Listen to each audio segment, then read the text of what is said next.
Kita akan dengarkan firman Tuhan bersama-sama. Mari kita akan berdoa. Kita minta Roh Kudus memimpin dan memberkati ibadah kita saat ini. Bapa Sorgawi, kami berdoa dalam nama Yesus. Nyatakan dirimu lewat kebenaran firman-Mu. Karena firman-Mu itu ya dan amin. Firman-Mu itu pelita bagi kaki kami serta terang bagi jalan kami. Firman-Mu yang bila kami renungkan akan membuat kami bertindak hati-hati sesuai dengan segala yang tertulis di dalamnya. Sehingga dengan demikian perjalanan kami akan dibuat Tuhan menjadi berhasil. Dibuat Tuhan menjadi beruntung. Kami sungguh percaya langit bumi dan segala kemuliaan yang dibangun manusia tidak kekal dan akan segera berlalu. Tapi hanya perkataan firman-Mu lah yang tinggal tetap untuk selama-lamanya. Berfirmanlah Tuhan. Kami siap untuk mendengarkannya dalam nama di atas segala nama. Raja di atas segala raja. Tuhan kami Yesus Kristus. Amin. Warga kerajaan hidup di dunia ini dipenuhi dengan banyak pilihan-pilihan. Anda mau jadi warrior atau warrior. Anda mau jadi seorang prajurit kesatria yang tangguh. Atau menjadi seorang yang gampang khawatir, pengkhianat, orang yang lemah. Tergantung pilihan yang kita buat pada hari-hari ini. Di tengah situasi pandemi corona ini. Warga kerajaan, kita akan melihat bersama-sama firman Tuhan bagaimana seorang hamba Tuhan yang bernama Habakuk. Pernah dalam situasi sulit ketika pada waktu itu kerajaan Israel sudah mulai runtuh dan tinggal kerajaan Yehuda. Dan apa yang terjadi? Dalam kerajaan Yehuda ini pun mereka tidak takut Tuhan. Mereka memberontak kepada Tuhan. Dan mereka bahkan pergi kepada berhala-berhala. Lalu Tuhan murka atas kerajaan Yehuda ini. Dan Tuhan bangkitkan musuh yang datang menyerang kepada mereka. Yang menindas mereka yaitu bangsa Kasdim atau Babel. Yang menyerang mereka dan menindas mereka. Kita akan melihat situasi yang mereka alami tidak enak.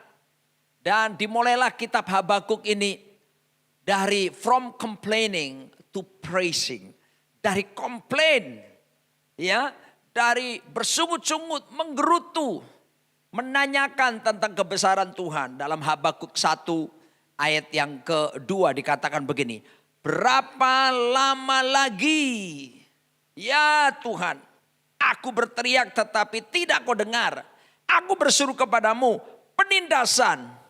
Tetapi tidak kau tolong. Saudara aku dikasih Tuhan. How long we shall cry. Berapa lama lagi. Habakuk tinggal pada waktu itu hidup sekitar tahun 606. Dia ditulis sekitar 606 sebelum Masehi. Dan kita tahu sekali bagaimana mereka meninggalkan Tuhan. Penghukuman dihadapkan. Keadaan yang sulit. Apa yang seperti yang kita rasakan pada hari-hari ini. Keadaan begitu sulit sekali. Tetapi saudaraku dikasih Tuhan. Ketika dimulai dengan komplain. Ketika bertanya berapa lama lagi. Seperti kita sedang bertanya. Sampai kapan pandemi corona ini berlangsung. Sampai kapan. Sampai kapan. Saudaraku dikasih Tuhan. Mari kita stop bertanya seperti itu. Seharusnya kita mau belajar melihat bahwa dari pandemi.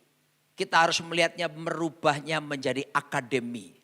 Kenapa merubahnya jadi akademi? Sebab kita harus percaya bahwa di balik apa yang kita hadapi kesulitan hari-hari ini.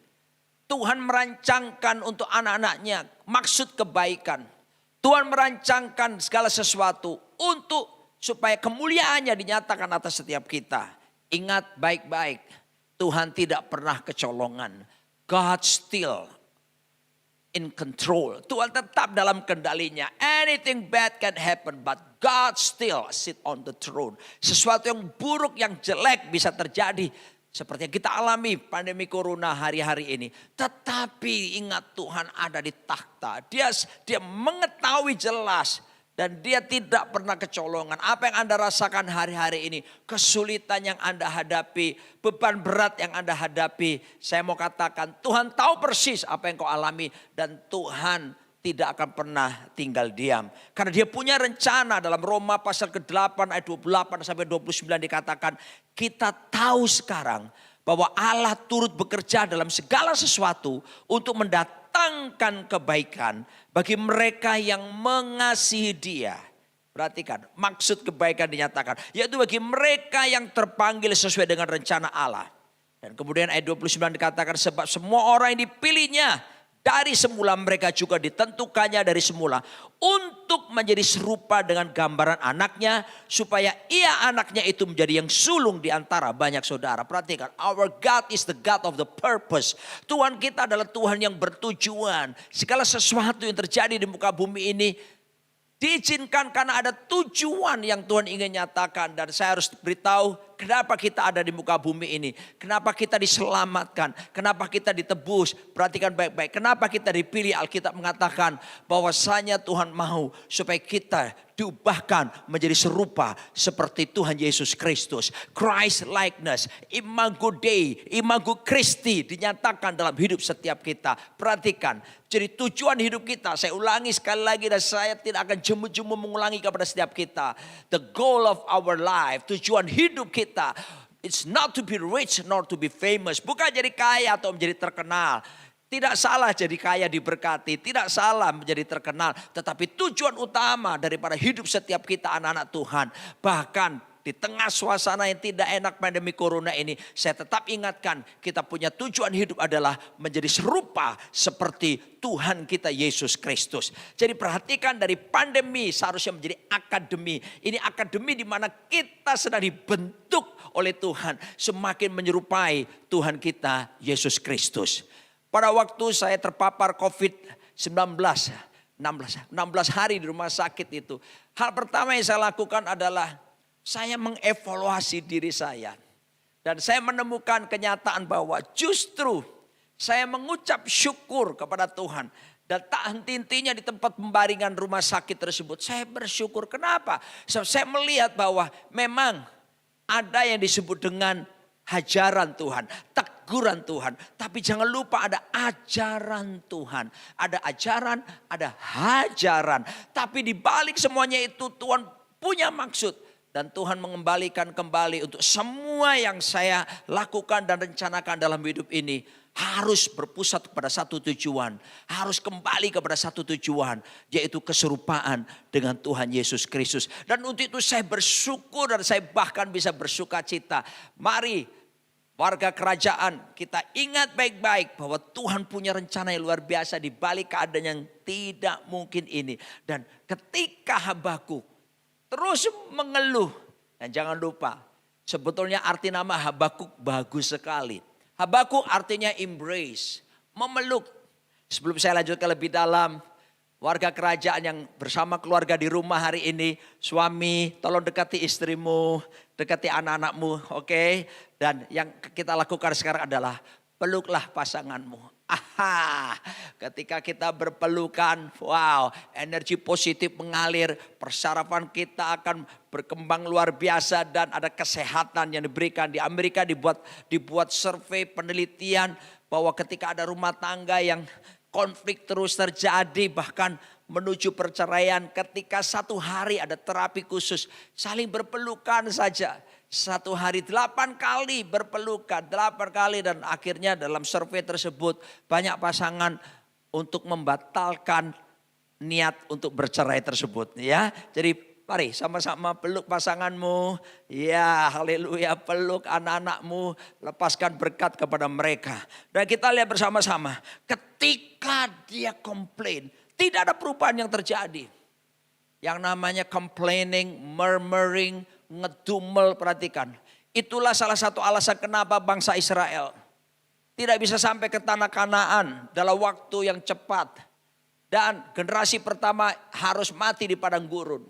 Dan dalam 1 Korintus pasal 10 Tuhan mengingatkan, salah satu yang membuat orang Israel tidak bisa masuk tanah Kanaan disebut sebagai keluar complaining, persungut-sungutan. Apa sih sebetulnya complain itu? Disagree with God. Tidak setuju dengan keputusan Tuhan. Tapi mari ganti dengan mengucap syukur. Ketika orang mengucap syukur kepada Tuhan, dia sedang berkata, I agree, saya setuju dengan semua keputusan-Mu Tuhan. Karena kita mengerti bahwa keputusan Tuhan tidak ada yang salah. Tuhan tidak pernah berbuat dosa. Tuhan tidak pernah berbuat kesalahan. Tuhan tidak pernah melanggar ketetapan yang dia keluarkan sendiri. Tuhan tidak pernah membatalkan perjanjiannya. Dan itu masih terus berlaku kepada kita. Sebab itu mari kita melihat ke depan di balik ini. Seperti kitab Roma menjelaskan bahwa penderitaan yang kita alami saat di dalam dunia ini tidak sebanding dengan kemuliaan yang Tuhan sediakan luar biasa di depan sana. Perhatikan, kita tetap percaya bahwa Tuhan tetap ada dalam kendali. Dan ada kemuliaan yang akan dinyatakan di depan kita. Dan ketika dia mulai menyadari keadaannya tidak perubahan, akhirnya dalam Habakuk pasal yang kedua. Di sana dikatakan, aku mau berdiri di tempat pengintaianku. Habakuk 2 ayat yang pertama. Dikatakan firman Tuhan, aku mau berdiri di tempat pengintaianku dan berdiri tegak di menara. Aku mau meninjau dan menantikan apa yang akan difirmankannya kepadaku. Dan apa yang akan dijawabnya atas pengaduanku. Dan dia menyadari keadaan ini lalu pergi. Mencari kehendak Tuhan. Mencari wajah Tuhan. Ini penting sekali. Di saat-saat seperti ini. Mari kita tingkatkan. Memberikan waktu yang lebih lagi. Untuk kita cari wajah Tuhan. Mendekatkan diri kepada Tuhan. Nearness is likeness. Kedekatan keserupaan. Semakin dekat semakin menyerupai dengan Tuhan. Tuhan Yesus saja ketika dia hidup sebagai manusia. Menjelma sebagai manusia. Dia datang, dia pun berdoa. Kalau Yesus berdoa apalagi kita. Dan ketika Yesus berdoa di situ. Muridnya melihat bagaimana kuasa mengalir. Orang lumpuh berjalan. Orang buta melihat. Dan kemudian mujizat besar. Yang luar biasa adalah muridnya tidak bertanya, ajarin kami bagaimana kami melakukan mujizat. Tidak. Mereka justru bertanya, ajari kami bagaimana kami harus berdoa. Dan Yesus berkata kepada mereka, when you pray. Dia tidak berkata if you pray. Dia tidak berkata jika kamu berdoa. Karena kalau jika itu nanti menunggu waktu yang berikutnya. Tapi kalau when you pray, ketika kamu, artinya kita sudah masuk dalam doa. Kita melakukan upaya mencari wajah Tuhan. Jadi perhatikan baik-baik. Dan begitu Yesus berdoa, kuasa dinyatakan secara luar biasa. Prayer not only change things, but prayer change us. Doa bukan cuma merubah sesuatu, tapi yang luar biasa, doa akan merubah hati kita. Doa akan merubah pola pandang kita. Dari komplain akan menjadi mengucap syukur. Dari komplain bersungut-sungut diubah menjadi upaya untuk mencari, mendekatkan diri kepada Tuhan. Alkitab berkata, draw near to God and He will draw near to you. Mendekat kepada Tuhan, maka Dia akan mendekat kepada kita. Dan begitu dia mencari wajah Tuhan, lalu dia mendapatkan kekuatan luar biasa. Saya mengikuti apa yang Pak Arifin berikan tentang singkatan yang luar biasa yaitu VIP. Dia mendapatkannya pertama ketika dia mencari wajah Tuhan. Yang pertama dia dapatkan V, yang pertama adalah visi. Saudaraku dikasih Tuhan, informasi di dunia ini begitu banyak kita bisa dapatkan. Memang ada ahli-ahli virus, ahli-ahli kesehatan, ahli-ahli ekonomi, dan ada banyak kita dengar berita-berita. Tapi saya mau mengajak warga kerajaan, kita boleh saja mendengarkan semua informasi kesehatan dan sebagainya, ekonomi. Bagus sekali, tapi ingat, the best information of life is the word of God. Tetap informasi yang terbaik adalah firman Tuhan. Pendapat ahli bisa berubah, tapi firman tidak pernah berubah. Dan supaya agar saudara jaga hati ini. Supaya kamu jangan jadi takut, jangan jadi panik karena ahli ini mengatakan ini, ahli itu mengatakan ini, dunia ini mengatakan ini, ekonomi mengatakan seperti ini. Tapi mari cari wajah Tuhan. Dan begitu Habakuk cari wajah Tuhan, dia mendapatkan firman-Nya, dia mendapatkan keteguhan hati, dia mendapatkan visi yang daripada Tuhan. Sebab Habakuk 2 ayat kedua dan ayat 14 berkata, lalu Tuhan menjawab aku demikian. Tuliskanlah penglihatan itu dan ukirkanlah itu pada loh-loh. Supaya orang sambil lalu dapat membacanya. Sebab, wow, ini yang luar biasa. Bumi akan penuh dengan pengetahuan tentang kemuliaan Tuhan. Seperti air yang menutupi dasar laut. Saudaraku dikasihi Tuhan. Di tempat di mana dia mencari wajah Tuhan, mencari kehendak Tuhan. Tuhan berikan penglihatan apa yang akan terjadi di depan.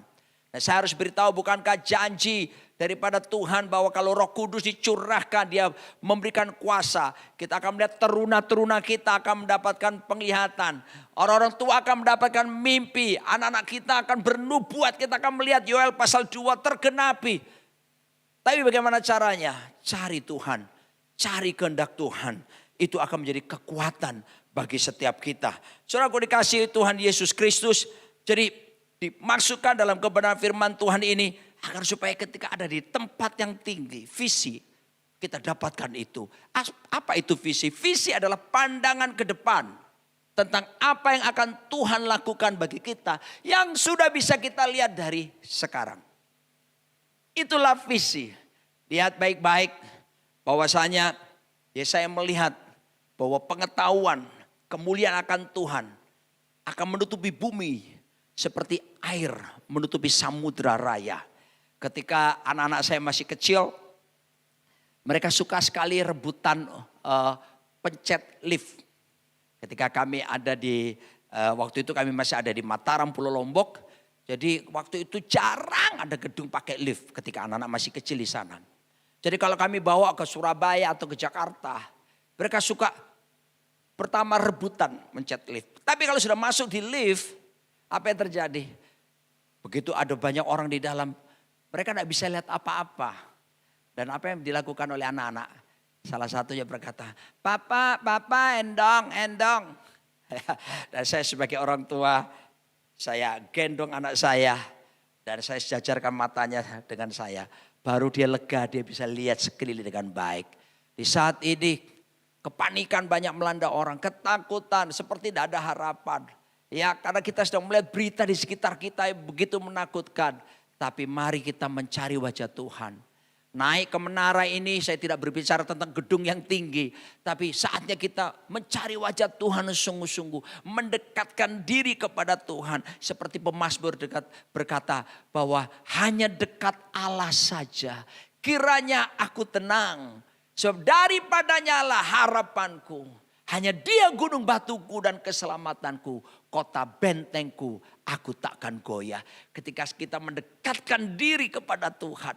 Cari wajah Tuhan sungguh-sungguh. Maka kita akan mendapatkan ketenangan, kelegaan di dalam diri setiap kita. Bukankah Yesus berkata, marilah kepadaku hai kamu letih lesu dan yang berbeban berat. Aku akan memberikan kelegaan kepadamu.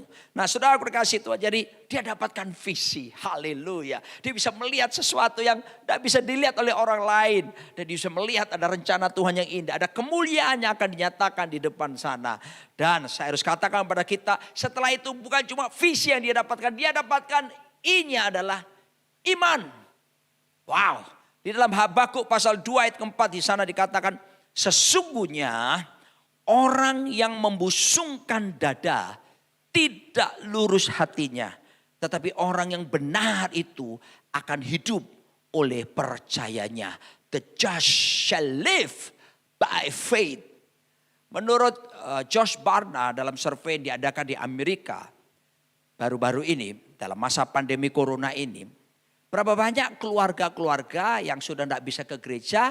Tapi bisa tetap nonton program online yang diadakan oleh gereja. Ternyata mengejutkan sekali.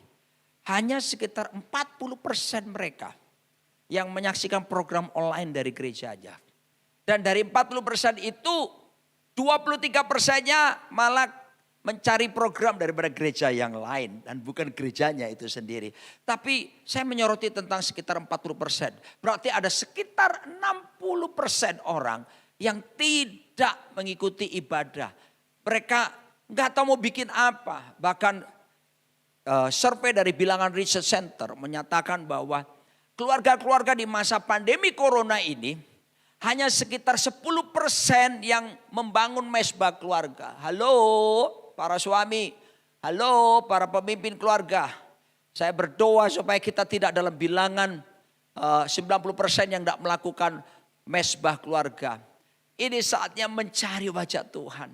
Ya, kita akan menemukan visi. Ya, kita akan menemukan iman akan dikuatkan, dibangkitkan. Saudaraku dikasih oleh Tuhan. Dan saya mau katakan kepada kita, ketika kita mencari Tuhan, bersungguh-sungguh hati bersama keluarga kita, menyembah Tuhan bersama, visi kita dapatkan. Iman juga kita temukan. Saya ingat ketika anak-anak masih, David masih SMA, ya belum selesai. Lalu kemudian apa yang saya lakukan? Saya bersama istri saya mencari wajah Tuhan untuk masa depan anak-anak. Dan ketika kami berdoa membangun mesbah, kami naik ke hadirat Tuhan. Lewat pujian penyembahan, Tuhan memberikan visi yang gak mungkin menurut pandangan saya. Ya, di mana Tuhan berkata bahwa urus sekolah anakmu ke luar negeri. How? Saya seorang pendeta, full time pastor. Dan saya digaji. Dan saya tahu gaji saya tidak akan pernah mungkin mencukupi anak saya bisa belajar di luar negeri. Tapi ketika naik ke hadirat Tuhan seperti Habakuk naik ke menara.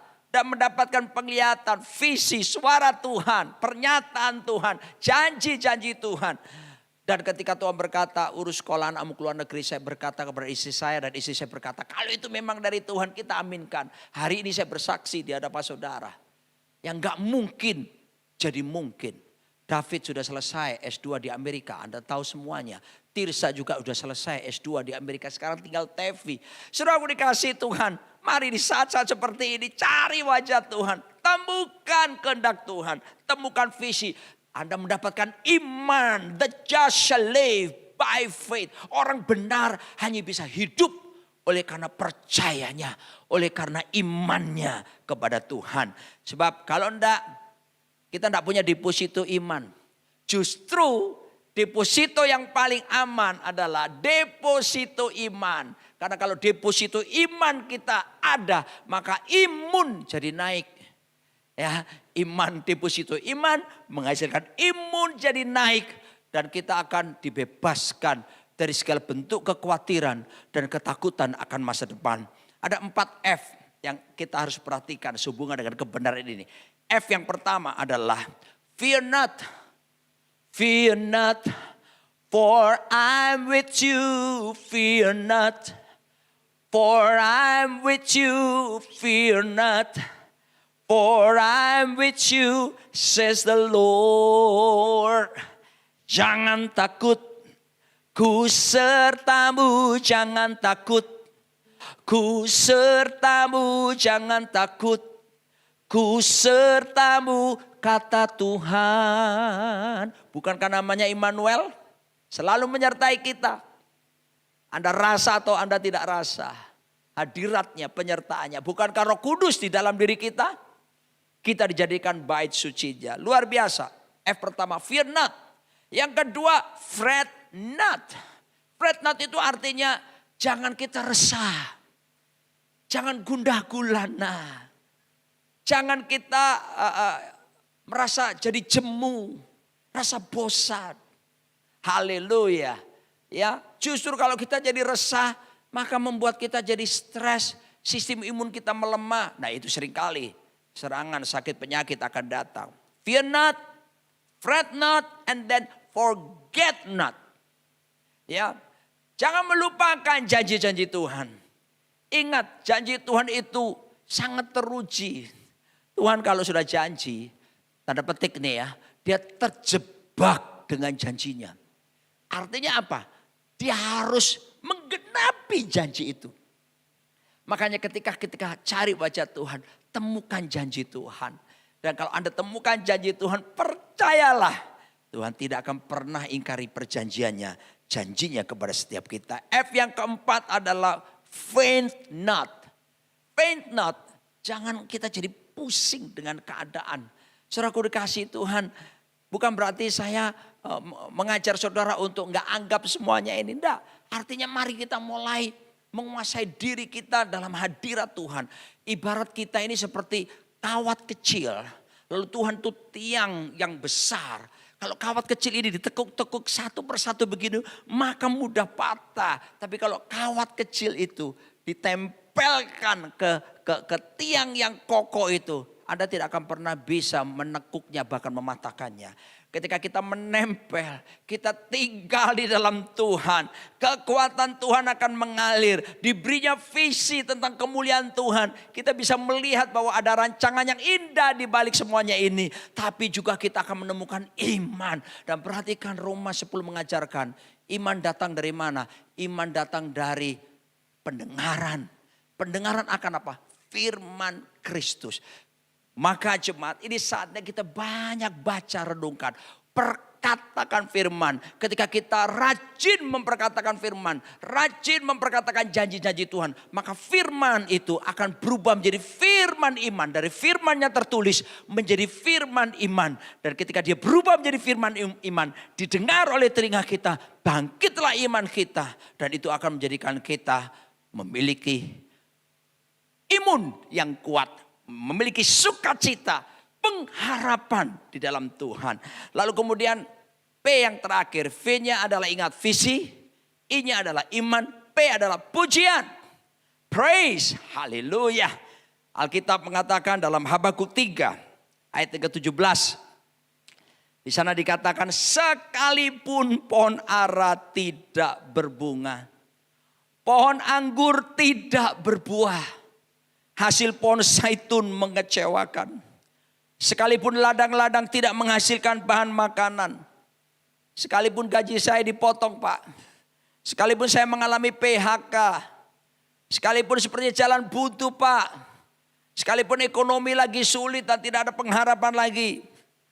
Tapi lalu kambing domba terhalau dari kurungan. Dan tidak ada lembu sapi dalam kandang. Saudara bisa lihat ini keadaan dihadapi oleh Habakuk. Keadaannya betul-betul sangat kekurangan sekali. Tapi ketika dia sudah naik, dia mengambil keputusan untuk membuat keputusan yang benar, pilihannya benar. We have to make a decision and let the decision make us. Kita harus membuat keputusan, ambil pilihan. Dan biarlah keputusan, pilihan yang kita buat akan membentuk siapa kita. Dan itu dilakukan oleh Habakuk. Situasi yang tidak baik. Pada waktu itu penindasan terjadi. Bahkan Alkitab mengatakan keadilan muncul terbalik. Tetapi ketika dia naik mendekatkan diri kepada Tuhan, cari wajah Tuhan, dia menerima visi iman. Dan dia justru melihat sekarang dengan pandangan iman. Melihat dalam perspektifnya Tuhan. Sehingga muncullah sukacita, muncullah pujian. Dan kemudian dia bahkan berkata seperti dalam ketidakmungkinan itu, dalam keadaan yang tidak baik. Namun aku akan bersorak-sorak di dalam Tuhan. Haleluya. Beria-ria di dalam Allah yang menyelamatkan aku. Allah Tuhanku itu kekuatanku. Ia membuat kakiku seperti kaki rusa. Ia membiarkan aku berjejak di bukit-bukitku. Perhatikan baik-baik. Ketika orang dekat dengan Tuhan, pandangannya, pola pikirnya, perspektifnya akan diubahkan selaras dengan kehendak Tuhan. Pola pandang kita tidak akan jadi panik dengan keadaan di sekitar kita. Saudaraku, para ahli sudah mengatakan bukan? Selama vaksin virus C19 belum ditemukan, maka keadaan new normal. Di mana orang harus memakai masker, jaga jarak, rajin cuci tangan dan seterusnya. Protokol kesehatan harus ditegakkan. Tetapi ingat baik-baik, itu harus kita lakukan. Tapi kita percaya itu tidak akan membuat kita tidak bisa bersorak-sorai di hadapan Tuhan. Karena keadaan yang dihadapi oleh Habakuk sama seperti hari-hari ini. Dalam Habakuk 3:5-6 dikatakan, mendahulunya berjalan penyakit sampar dan demam mengikut jejaknya. Ya, sampar dan demam. Itu seperti gejala-gejala COVID bukan? Ia berdiri maka bumi dibuatnya bergoyang. Ia melihat berkeliling maka bangsa-bangsa dibuatnya melompat terkejut. Hancur gunung-gunung yang ada sejak purba. Merendah bukit-bukit yang berabad-abad. Itulah perjalanannya berabad-abad. Tuhan kita Tuhan yang dahsyat.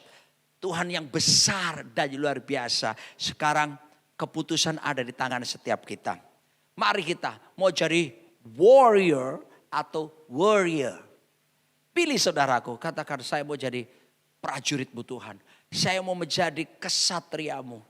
Yaitu orang-orang yang tidak terpengaruh dengan pandangan mata dan keadaan sekitarnya. We walk by faith and not by sight. Kita berjalan dengan iman dan bukan dengan penglihatan biasa. Yang kita lihat bisa berubah, tapi iman di dalam Kristus tetap kekal adanya. Saudaraku yang dikasih Tuhan, saya tetap mengingatkan seperti kita Pengkhotbah pasal 3.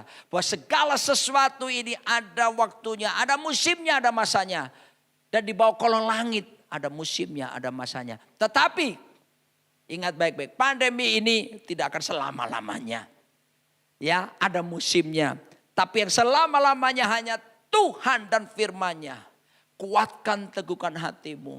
Percayalah saudaraku, pemeliharaan Tuhan tidak akan pernah berhenti atas setiap kita.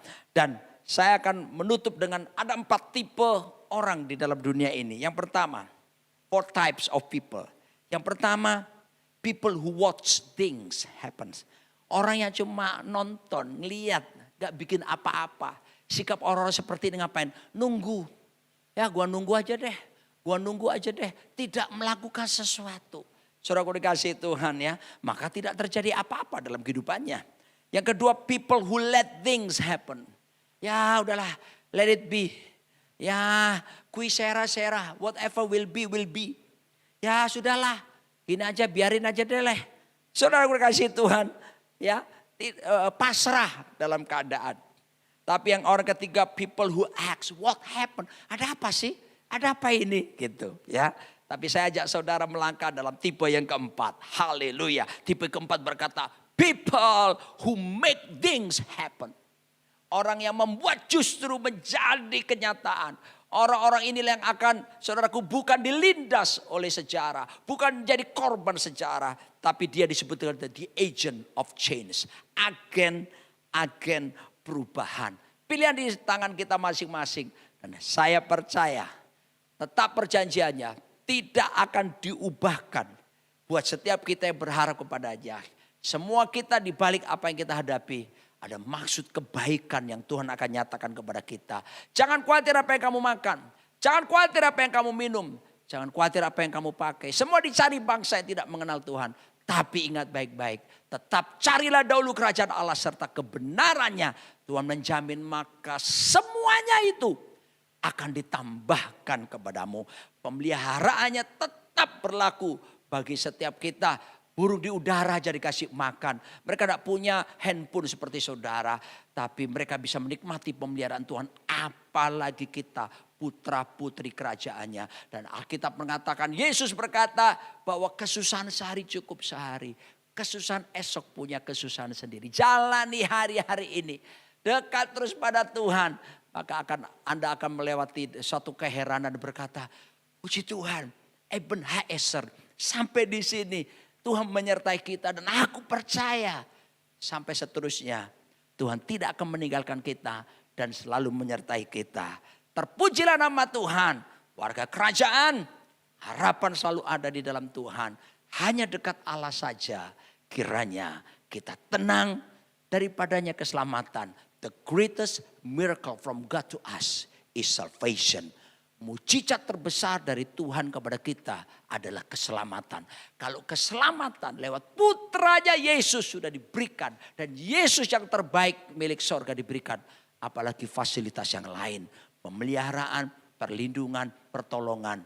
Bagi Tuhan tidak ada yang mustahil. Dan bagi kita pun yang percaya kepada Tuhan. Tidak ada yang mustahil. Amin.